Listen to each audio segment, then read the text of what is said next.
Join me, Elizabeth Marshall, as we take a road trip through the South African psyche, taking you to the edge of society's norms and beyond. It's time for Tales from the Edge. I've wondered sometimes what it must be like to live without food on the table, being unable to supply for my family.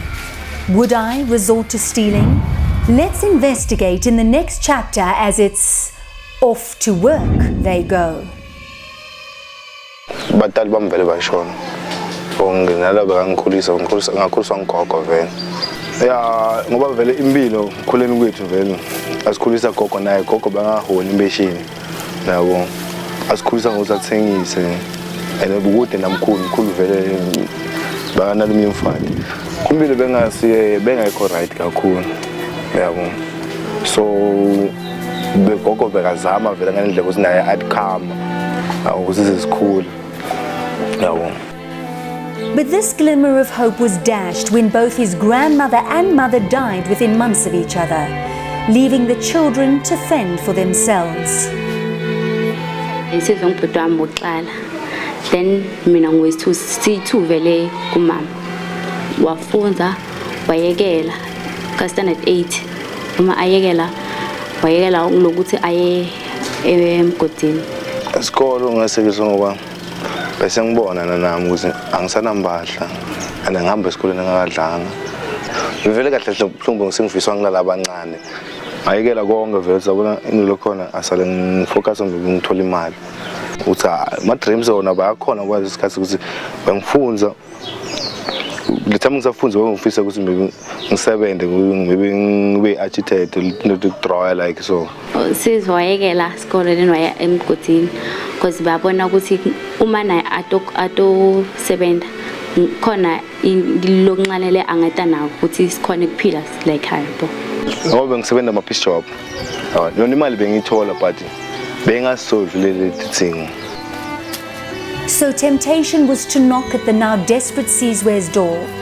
He had heard about the miners in his town and knew that the kind of money they were making would support both him and his family. He needed to do this to survive. How much did you hlangana nawo? Ngizibona uhlangana njengawo la. Yabo, ngokusala la une tavela yabo. Ngibe ne piece job la ngibhizi ngawo. Ngobona majita ngendlela abagcoke ngayo ngendlela nawo endatinto ngayo namakubo ngibona ukuthi okay right shothi la baphila khona kuyaphileka yabo ngisina ngcono ngizama ukuthi ngiphile kanye nabo la majita lawa yabo so ngawatshela inkinga yami obe ngiyala wazendoda lena akudlalwa yabo lena lifana le dog if more sure ukuthi wena uyelela umndeni wakho ungayeli ukuthi wena unyabela ukuthi sina sidlala imali kumbe njani yabo ngisithe umndeni wami nami ngifuna ukusebenza le job leni isebenzayo wabe wangichazela wathi okay lena asisebenze ngakuthi sisebenza ngokomthetho siyanjonja kahle kahle. The challenges are that on the surface we have many entrances of the old workings, and the illegals tend to come in the old workings. That's on the top of the mountain, and the challenge is to close all those workings and prevent them from getting into the workings where they could derive some gold from.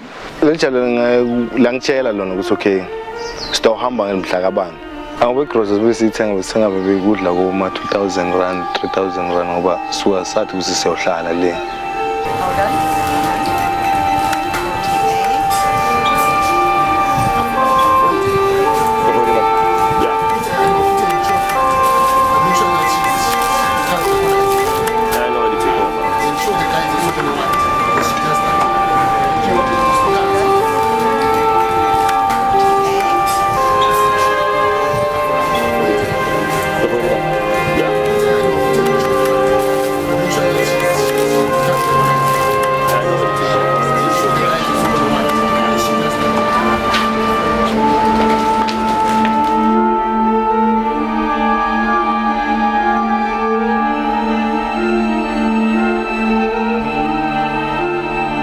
La besingena khona la besifika imoto isibeke la sehle ngematubani phansi baqela phansi kweli bridge la sicela lapho ngisambe so camper tarelinye libridge steamer phambili sifike sikempe khona siqale lamkhathi sise right after lokho sisihamba singena kuwele lizaba tonge ugcine ini lokhona sisiyafika lesikhaleni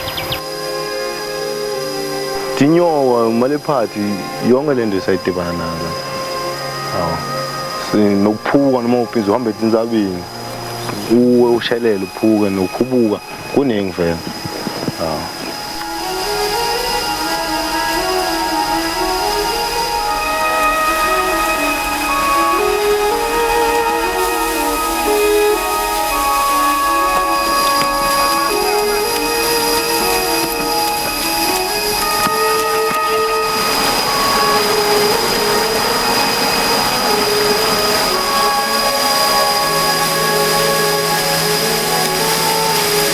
There's up to 32% of unemployment in South Africa at the moment.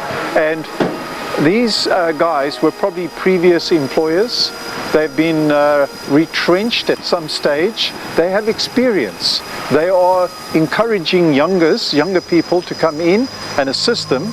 And they show them where to get in, how to get in. And with the price, the current price of gold being at $1,300 to $1,400 an ounce, it makes it extremely lucrative to get into this market and to steal and actually get gold, because an ounce of gold is only 31 grams, and if you take a teaspoon, that's 5 grams, it's like 6 teaspoons and you have an ounce of gold. And that's why they do it. It's easy money. Se ngesikhala leso utawungena utholakala phinze futhi ubambe inzamba ubamba lenzambo qhubeka vele ngetinzambo toti uzofika le emalini but khamba kwethu besingahambi la kusebenzela khona manje besihamba mine le yakucala. What it is the old workings, a lot of them, they are small areas that have been left behind to act as pillars, act as stabilizing areas. And these guys, these men, are going into unsafe areas that have been worked 100 years ago. And they're unsafe in that nature has washed away a lot of the surroundings, and therefore they are dangerous. They don't have the proper equipment, they don't have ropes, they don't have ladders. They go in with maybe a ski rope, and they go down 100, 150 meters on a ski rope. So it's highly dangerous. And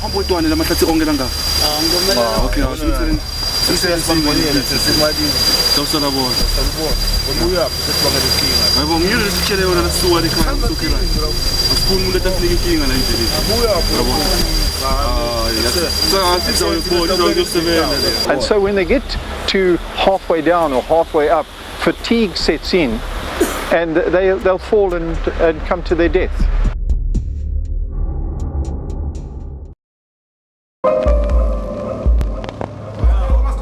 Nenzambo vele ukuthi ngekho safety 100% ngoba ngicala tukwendlela yokulala besilala tukwema bomadala side nje vele hayi labasebenzi bemayini bangafiki khona la silala khona besithatha tigodo nje mathimba ukuthi mathimba silungise sente ngakho nje vele lona mbhede wami umuntu vele uyathi uthi okay lona mbhede wabana ngale tigodo lesilala kude sekuba nelitshinyana nomcamelo wakho lapho geza bekungekho vele imani into nje lebesigeza besimane siphathe brush ni Colgate nje sichaya matinyo kuphela into lebesigeza nje ngiloko kuphela atifotona betiningi lebesihlangabetana nato betiningi kakhulu njoba betholakala ubambena ikhorela ni TB emathambo njoba lapha kungcolile vele uma ngabe kuplasta lama bhoma lapha emayini nelesimoko lesalapha bisingoti vele njoba bisigcwala yonke lenzawo la sikhona khona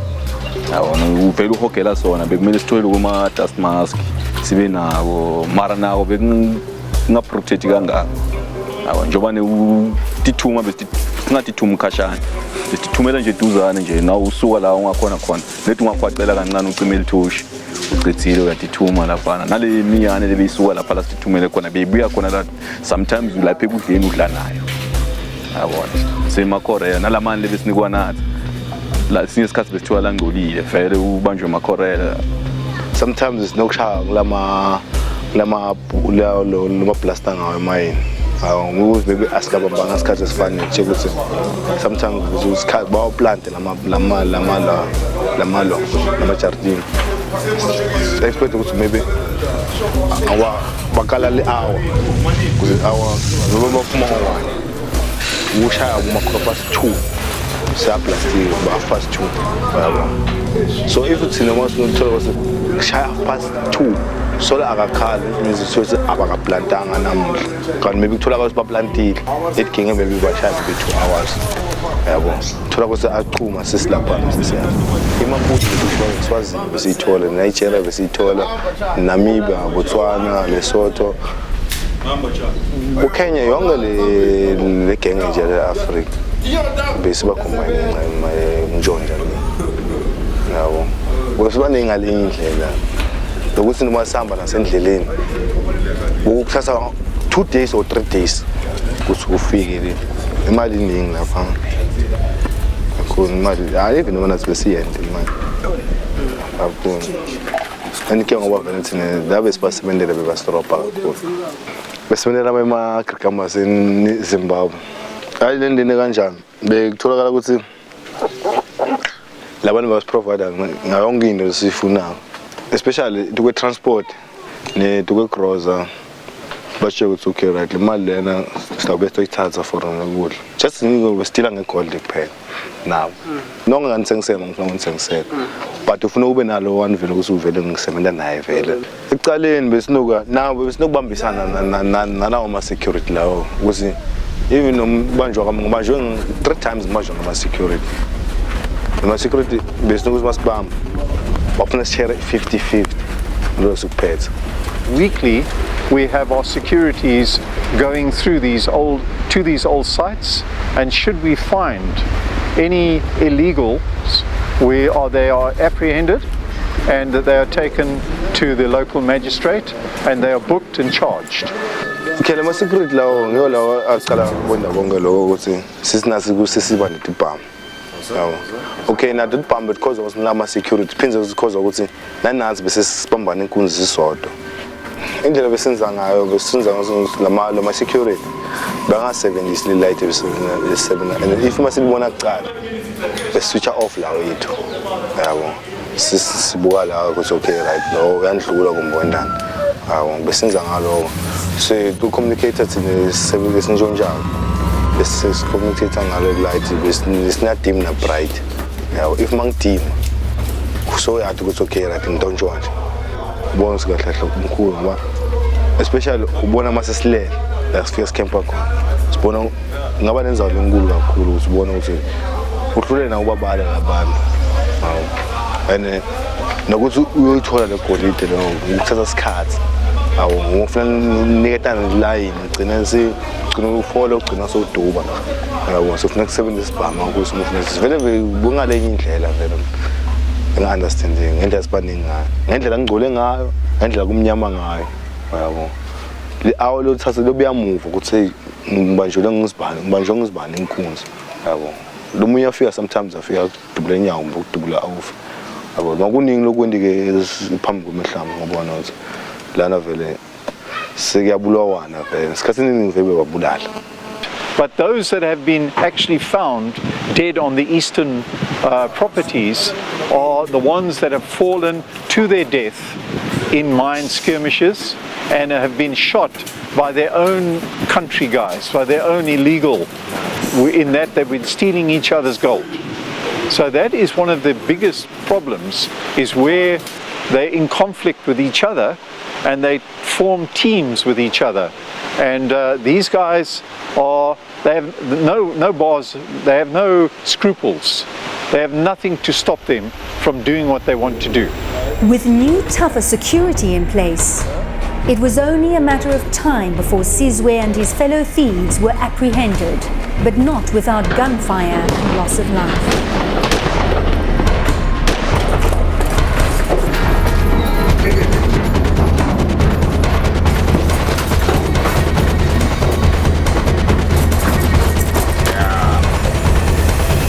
Sizwe Sizwe convinced his team to surrender, which they did. They were marched out the mine by the security, but the exit was anything but easy.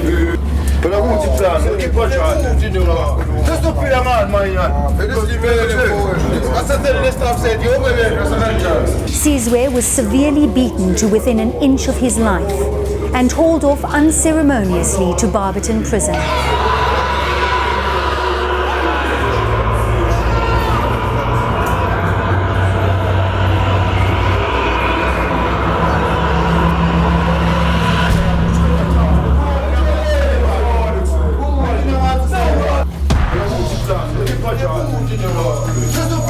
He would spend the next 18 months of his life here, due to his poverty-stricken family not having money to bail him out.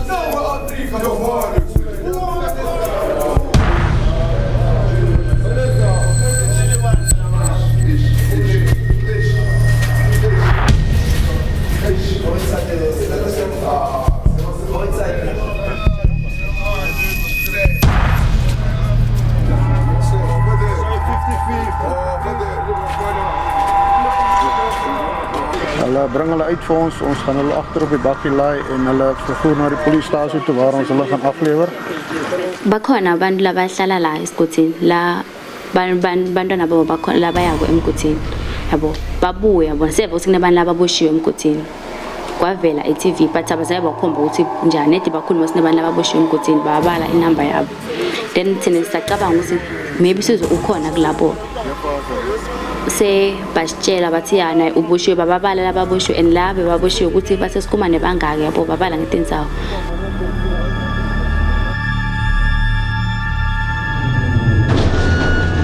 His sister couldn't even afford the taxi fare of 70 rand to come and visit her brother while he served out his full sentence. Ngabuka buhlungu ukuthi siziso uboshiwe yabo ngoba bekude namle ngingakwenda ukuthi like aphume ejele laba aboshana abazange bahlala isikhathi lesithe bakhona ukuthi batali bawo bakhona kuyobakhipha yabo then thina sazama ngoba bebayatoma amabhayari abo bayocela imali then amabhayari bayabanika imali bakhona ukuphuma then thina uma siya bebasho ukuthi imali ukhona someone latila tothatha imali ngabuva ubuhlungu ngaloko ngoba bekude lesingakwenda thina simndeni ukuthi yena aphume.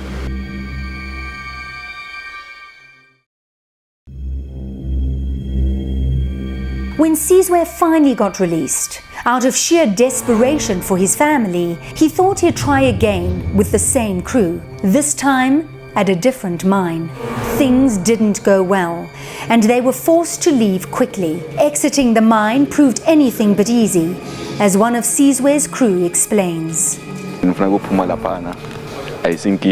Singahambeni mara uma ngabe nikhuphuka lapha nanifika letulu kulabantu lasibashiye letulu batokhona kunidonsa nifika niyacupha lo mhlaba lenawo niyabanika wonke umuntu nemuntu uyacupha niyabanika njalo njalo ukuthi isho ukuthi nibabhada nje wabona bakakhona uyofika lephansi bamele ukuthi batokhona ukuthi badonsela abantu labasuka phansi bakhuphuka sakhuphuka ke sahamba sakhuphuka ngasifika lapha bekhuphuka ngathi safika ngathi ngaboma 3 emini cetha kushayisa 7 sakhuphuka bekhuphuka umuntu loyi-1 beyakhuphuka ngicabanga 30 minutes plus or minus 30 minutes loyi-1 kukhuphuka kwakhe ayeletulu khuphuka mina ngayeletulu ngabe sengiyenda sakubita ngeligama nangibita lephansi nangibita lephansi ngiyenda sakubita ngamunye ngithi okay noma ngithi Sizwe khuphuka yabona atfase nje wena sikhuphuka lapha bese uthi fasa vele ngenzambo obambele wena bongakhona ukuthi ihambele na umuntu nje vele awukhona ukuthi ihambele lapha senda sakukudonsa vele simdonsa abuye Sizwe lapha etulu afike Sizwe naye aphumule le 5 minutes sicubeke sidonsela omunye kwathi nasesiyodonsa we5 we6 samdonsa kwathi nasesemkhathini nenza wathi sima yabona nasima wathi usaphumula sathi okay phumula wathi donsani futhi sadonsa nasidonsa seva ngathi lo muntu akasakhona ukukhuluma lapha nasicubeka sidonsa siva wathi nasiqhubeka silokhu simdonsa wathi wo nasithi wo sathi kanti lenzambo ifase njani wathi lenzambo seyisenyaweni yabona sho ukuthi besesukile la ngale ndlela bophe ngakhona sho sakade bophanga ngale ndlela sibakhombe ngakhona thi kuze umuntu nathi bopha kufuna ukuthi bophe vele ibuye uhlala la manje ubihamba nala yabona like ngathi ugqokile so sathi manje okay njengoba wena inzambo isenyaweni sekufuneka sente njani ngathi okay hayi donsana sathi sadonsa wathi sekukhumuke libhuthi sathi silalela lokho waphuma lapha kule nzambo wabuyela phansi wafika wawa vele ngoba nasekabuyile la ngaphandle wasitshela ukuthi okay bese kalimele bekaphuka imbambo nalethi nyawo tuyitube tiphuke tonke kulomunye lo wethu lebeka khona le phansi labe bale phansi sathi thina abamthathe bayombeka estation batafiti 70 imthathe timkhiphe ngaphandle ngelicash bakhona ukuthi bamise esibhedlele ngokuthi itinye tinto if ngabe bengakahamba ngalamajita letinye tinto bengakatiboni and letinye tinto zakhona tingivisa buhlungu and lokho longakubona phambilini angeke kube lula ukuthi maybe ngukhohlwa but kona lokufika kulomcundo noma ngoba akukho lo maybe since ngaqala akukho lokho maybe kwaba mnanzi yabo yonke into beyingalenye indlela yabo bengalenye indlela ngendlela kungayo noma ngihlidi yafika la memories lawo la emqondo wami alright lapho kulimala kwabantu especially tukwe kulabantu vele lebe sebenzisana nabo noma ngiko lo vele bekunika itori letingangithuli sikuphumula right yabo lobene abantu lebe bafa bengine lebe babola ngibabukile ene mina phambilini ngakasingenanga lokho mina umuntu bengamanzi ukuthi makafile unjani makabolile unjani kumbe lithambo lemuntu linjani besimele semuntu sinjani yabo so kuloko kumbe kuwa kwelitshe ngulibulale abantu ngelenye indlela vele ngeke ngikhona ukudescribe